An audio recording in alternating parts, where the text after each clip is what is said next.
नमस्कार, मैं Dhananjay Kumar, the public India में आपका स्वागत है। एसआईआर को लेकर घमासान जारी है। संसद से लेकर सड़क तक, गांव से लेकर शहर तक और चुनाव आयोग के दफ्तर से लेकर सुप्रीम कोर्ट तक, हर तरफ एसआईआर, स्पेशल इंटेंसिव रिवीजन। चुनाव आयोग ने कहा था कि ये जो स्पेशल इंटेंसिव रिवीजन कर रहे हैं, उससे प्योर मतदाता सूची बनेगी। और ये भी कहा गया कि बहुत सारे बांग्लादेश, म्यांमार, नेपाल के नागरिक घुसपैठिए आ गए हैं। सरकार के तमाम मंत्री, प्रधानमंत्री सब ने कहा कि देश में घुसपैठिए भर आए हैं। झारखंड का चुनाव याद कीजिए, झारखंड के चुनाव के समय कहा गया था। हालांकि बाद में झारखंड में कुछ हुआ नहीं। उन घुसपैठियों को ढूंढने के लिए क्या सरकार ने कोई अभियान चलाया, ऐसा कुछ अभी तक मेरी नजर में आया नहीं। हाँ, लेकिन बिहार में अभी चुनाव है, नवंबर में चुनाव होना है, तो चुनाव से पहले अचानक एसआईआर की घोषणा की गई, स्पेशल इंटेंसिव रिवीजन की घोषणा की गई और कहा गया कि इस मतदाता सूची के गहन निरीक्षण से, गहन परीक्षण से मतदाता सूची शुद्ध हो जाएगी। इसमें ढेर सारे घुसपैठिए हैं। हालांकि घुसपैठिए कितने हैं इस पर अभी तक चुनाव आयोग का कोई बयान नहीं आया है, लेकिन 65 लाख मतदाताओं के नाम वोटर लिस्ट से बाहर कर दिए गए हैं। ये सबके संज्ञान में है और उसको लेकर के बाकायदा सुप्रीम कोर्ट में भी इस पर लगातार बहस चल रही है। कल भी बहस हुई, आज भी बहस हुई। हालांकि चुनाव आयोग ने जो किया है उसको लेकर के, एसआईआर को लेकर के, सुप्रीम कोर्ट का मानना है कि सुप्रीम कोर्ट के जो चीफ के जो जस्टिस हैं, जस्टिस सूर्यकांत जस्टिस सूर्यकांत ने कहा कि एसआईआर पर जो चुनाव आयोग का रुख है वो सही है। और खास करके आपको याद होगा कि आधार कार्ड को लेकर के बड़े सवाल उठे थे कि आधार कार्ड नहीं मान रहा है चुनाव आयोग, जबकि हर डॉक्यूमेंट में आधार कार्ड जरूरी होता है। जस्टिस सूर्यकांत ने भी कहा कि आधार कार्ड को माना नहीं जा सकता क्योंकि ये निर्णायक प्रमाण नहीं है और इसको सत्यापित करना आवश्यक है। और जस्टिस सूर्यकांत ने कहा कि बिहार भारत का हिस्सा है, अगर बिहार के पास नहीं है तो दूसरे राज्यों के पास भी नहीं होंगे। ये कौन से दस्तावेज है? अगर कोई केंद्र सरकार का कर्मचारी है तो स्थानीय एलआईसी द्वारा जारी कोई पहचान पत्र या दस्तावेज। हालांकि जो कपिल सिब्बल है उन्होंने बताया, और बहुत बार हम लोग चर्चा कर चुके हैं वहाँ की बिहार में जो स्थिति है कि जन्म प्रमाण पत्र की बात करते हैं तो केवल 3.056, मतलब 3.1% लोगों के पास बर्थ सर्टिफिकेट है। 2.7% लोगों के पास, बिहार की बात कर रहा हूं मैं, ये पासपोर्ट है। और 14.71% लोगों के पास मेट्रिकुलेशन का प्रमाण पत्र है। तो जन्म प्रमाण पत्र 3% लोगों के पास है, पासपोर्ट 2.7% लोगों के पास है, और 14.71 के पास मेट्रिकुलेशन का सर्टिफिकेट है। मेट्रिकुलेशन सर्टिफिकेट का मतलब ये हुआ कि उसके पास जो सर्टिफिकेट दिया जाता है उसमें डेट ऑफ बर्थ जो लिखा रहता है उसको भी माना जाता है कि डेट ऑफ बर्थ सही है। तो कुल मिला लीजिए तो 14/6/30, 14/6/20, 20% लोगों के पास बर्थ सर्टिफिकेट है, बाकी लोगों के पास नहीं। तो वो कैसे साबित करेंगे कि मेरा जन्म यहीं का है? ये एक बड़ा सवाल है। और कह रहे हैं कि सूर्यकांत जी ने कहा है कि ये साबित करने के लिए कुछ तो होना ही चाहिए कि आप भारत के नागरिक हैं। हर किसी के पास प्रमाण पत्र होता है। सिम खरीदने के लिए इसकी जरूरत होती है। सिम खरीदने के लिए आधार कार्ड काफी होता है। आधार कार्ड लोग देते हैं और सिम मिल जाता है। और अब जो है कह रहे हैं कि ओबीसी, एससी, एसटी प्रमाण पत्र, सबके पास ओबीसी प्रमाण पत्र नहीं है। सबके पास एससी एसटी का प्रमाण पत्र भी शायद नहीं होगा। जिनको जरूरत होती है आरक्षण वगैरह की, जिनको, उन सब लोगों को जरूरत पड़ती है, बाकी लोगों को जरूरत नहीं पड़ती। इस देश में ये खास है कि जब जरूरत पड़ती है तभी आदमी दौड़ता है। तो इस तरह से एक तरह से हो गया कि जो चुनाव आयोग कर रहा है वो सही कर रहा है, जस्टिफाई कर दिया है अपने आप में तो एक जो चल रहा था कि क्या चुनाव आयोग जो एसआईआर कर रहा है उसको रोका जाएगा। चुनाव ये जो सुप्रीम कोर्ट है उसके इस सवाल जवाब से, इसकी टिप्पणी से यह स्पष्ट होता है कि चुनाव आयोग जो एसआईआर करा रहा है उस पर रोक नहीं लगेगी। अब बात है प्रक्रिया पर। तो चुनाव आयोग की प्रक्रिया को लेकर के भी कई तरीके की चीजें उठाई गई। इसे कहा गया कि 12 लोग हैं जो बताया इन्होंने, कपिल सिब्बल साहब ने बताया, मनोज झा के जो याचिका दायर की है मनोज झा के ने, उनके याचिकाकर्ता उनके वकील के तौर पे कपिल सिब्बल हैं। उन्होंने कहा कि एक छोटे से निर्वाचन क्षेत्र में 12 जीवित लोगों को मृत दिखा दिया गया और बूथ लेवल ऑफिसर बीएलओ ने काम सही तरीके से नहीं किया। सुनवाई के दौरान कोर्ट ने पूछा कि ये लोग अदालत में क्यों नहीं है। इस पर सिब्बल ने कहा कि वे अदालत में मौजूद हैं और कुछ याचिकाओं में शामिल हैं। उन्होंने कहा कि पूरी प्रक्रिया सवालों के घेरे में है। कपिल सिब्बल ने आगे कहा कि ये जो जनप्रतिनिधि का अधिनियम है, जनप्रतिनिधित्व अधिनियम, वो स्पष्ट कहता है कि मतदाता सूची से किसी का नाम हटाने के लिए सबूत देने का दायित्व उसी व्यक्ति पर है। तो एक तो मृत व्यक्ति की बात है कि आपने जीवित है उसको मृत कर दिया, घोषित कर दिया।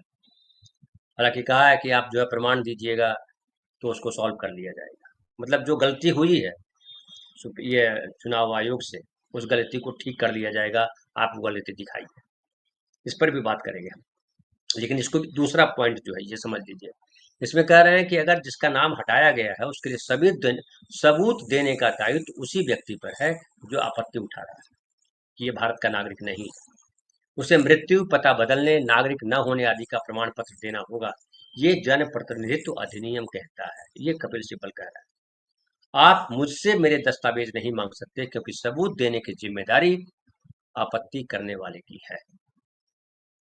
लेकिन यहाँ तो कागज मांगा जा रहा है आम आदमी से कि भैया आप कागज ला के दीजिए कि आपका जन्म प्रमाण पत्र कहाँ, आप कागज ला के दीजिए कि आपके कौन से डॉक्यूमेंट है जिससे पता चले कि आप नागरिक हो भारत के।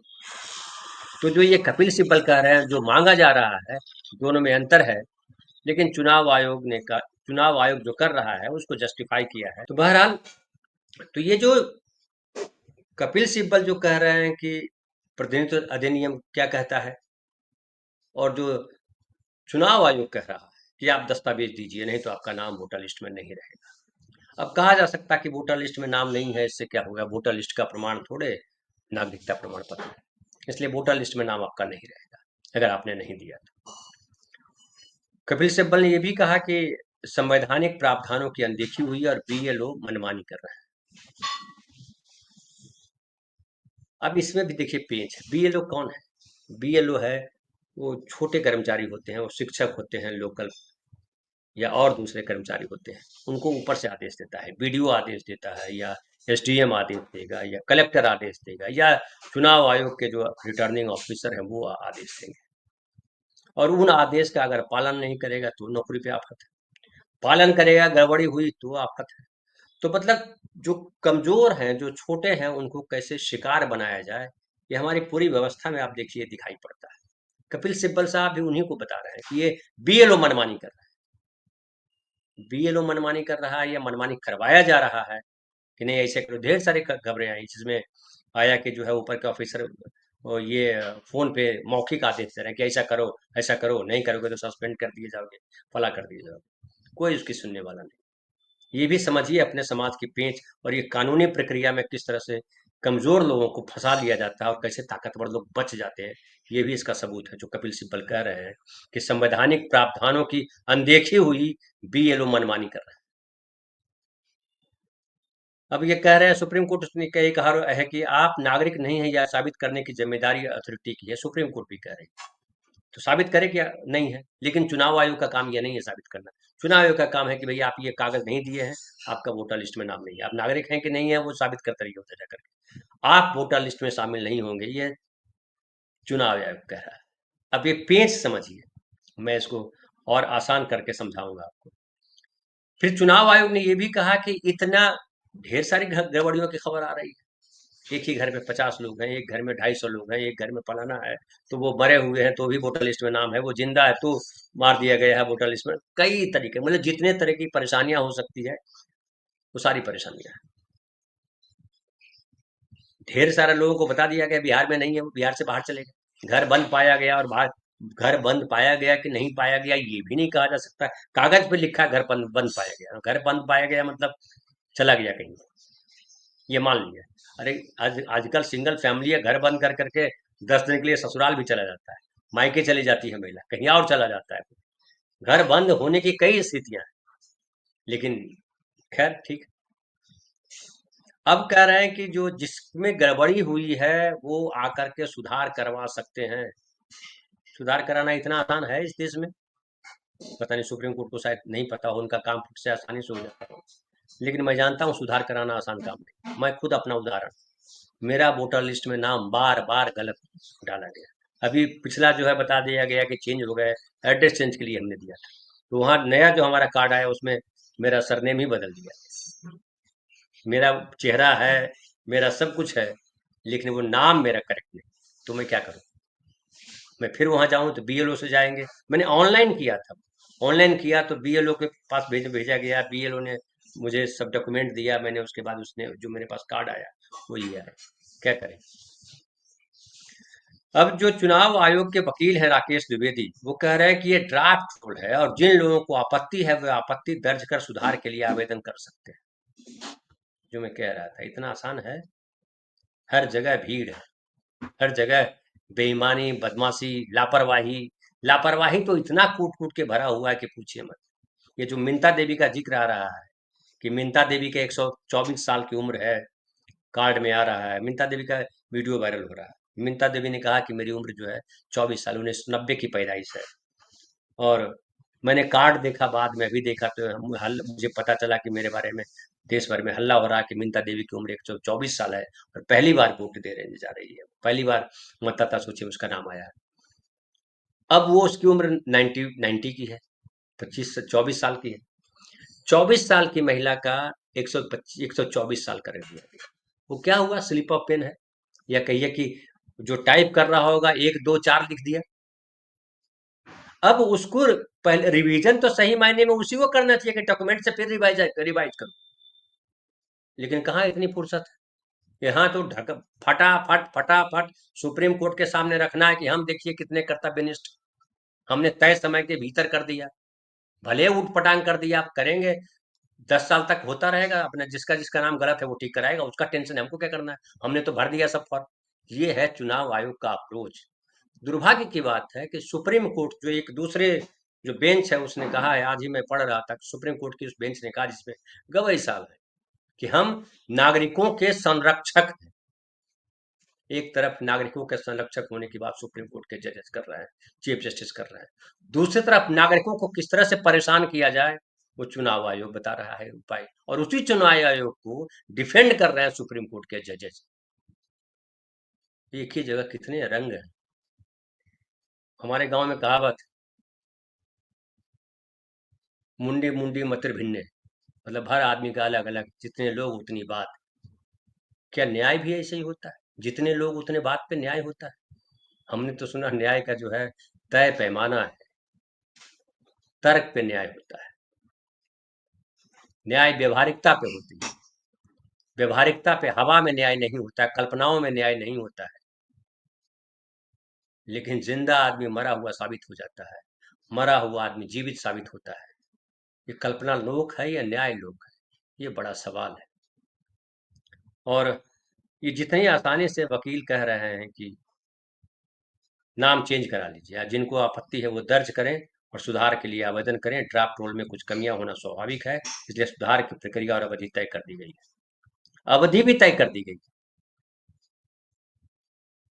उन्होंने कहा कि इतने बड़े प्रोसेस में कुछ ना कुछ त्रुटियां होगी, तो कुछ ना कुछ त्रुटियां हैं जो बताया जा रहा है बिहार में, उसको कुछ ना कुछ त्रुटियां कहा जा सकता है। लेकिन कौन ये सवाल पूछेगा? जब जज साहब सैया भय कोतवाल, तो अब डर काहे का? जब जस्टिफाई कर दिया कि ये सही है, जो है स्पेशल इंटेंसिव रिवीजन है, फिर स्पेशल इंटेंसिव रिवीजन क्या हुआ जब इतनी सारी गड़बड़ियां हैं? इंटेंसिव रिवीजन का मतलब क्या होता है? गहन जांच। अब बात हो रही है कि ये करने का अधिकार, नागरिकता तय करने का अधिकार चुनाव आयोग के पास है या नहीं है, ये हम देखेंगे। देश का खास करके आम लोगों का बड़ा दुर्भाग्य है इस देश में कि आम लोगों को कीड़ा मकोड़ा समझा जाता है हर जगह। प्रशासनिक स्तर हो, न्यायपालिका हो, तमाम जगहों पे आम आदमी शिकार है, वो मुर्गा है। कोई भी काम आपको कराना हो, अधिकारी आपको लटका देगा और आप चक्कर लगाते रहिए जब तक नहीं दीजिए। करप्शन इस देश के रक्त में बह रहा है, किसी को लेकिन दिखाई नहीं पड़ता। बड़े बड़े वकील, बड़े बड़े जज, सुप्रीम कोर्ट, प्रधानमंत्री, विपक्ष के नेता, किसी को नहीं दिखता है करप्शन। करप्शन पे नारेबाजी होती है, करप्शन पे चुनाव जीता जाता है, लेकिन करप्शन खत्म नहीं होता है। करप्शन के लिए जो जीरो टॉलरेंस का जो डायलॉग बोला जाता है, जीरो टॉलरेंस दिखाया नहीं जाता है। प्रधानमंत्री एक तरफ बोलते हैं करप्ट है फलाना, दूसरी तरफ उसको मंत्री बनवा देते हैं। तो इससे तो पता लगता है करप्ट आप ही हो प्रधानमंत्री जी। या तो आप करप्ट हो या आपके बात का कोई वजन नहीं है।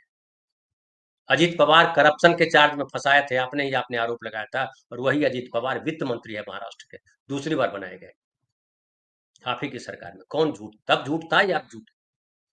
तो चुनाव आयोग क्या करेगा जब प्रधानमंत्री झूठ बोलता हो इस देश का? डिग्री का जिसके पता नहीं, उस सबसे कागज मांग रहा है, जन्म प्रमाण पत्र लाइए, फलाना लाइए, नागरिकता दिखाइए, ये कार्ड दीजिए। सिम कार्ड आधार कार्ड पे मिल जाता है।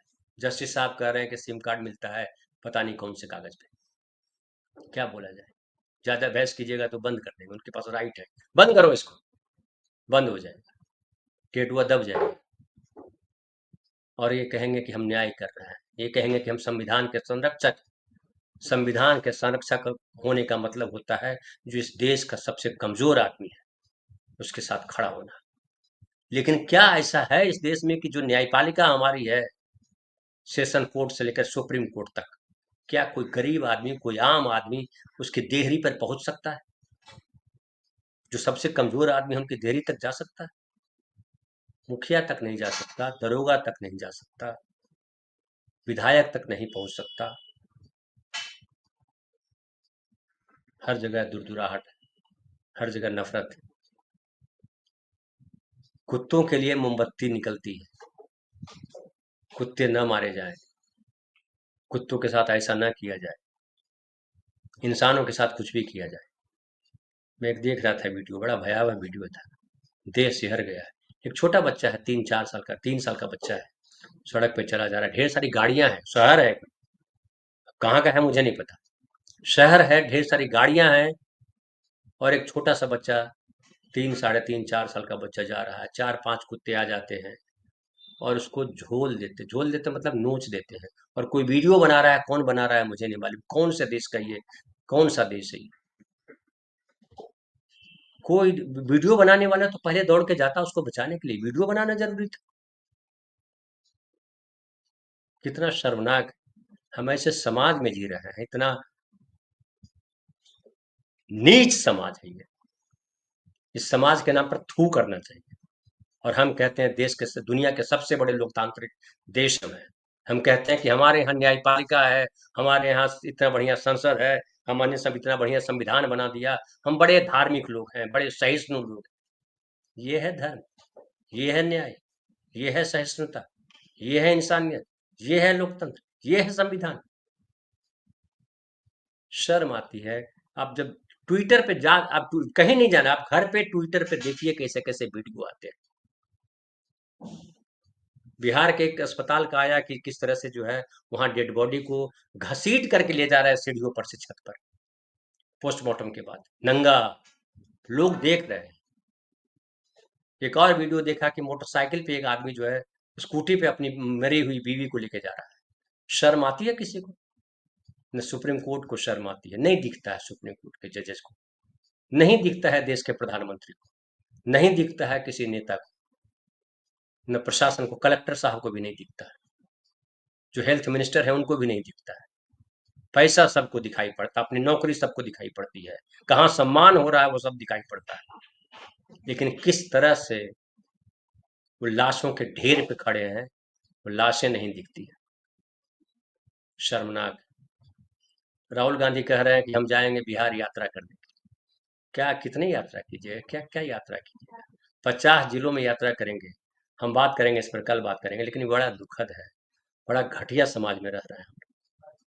और हम कहने को कह सकते हैं कि तमाम चीज़ें हमारे पास हैं, बहुत धार्मिक है, सब ईश्वर करता है, अच्छा है, सब बंद कर दीजिए ईश्वर करता है तो। बहुत बहुत धन्यवाद, मिलते हैं फिर कल नए कार्यक्रम के साथ।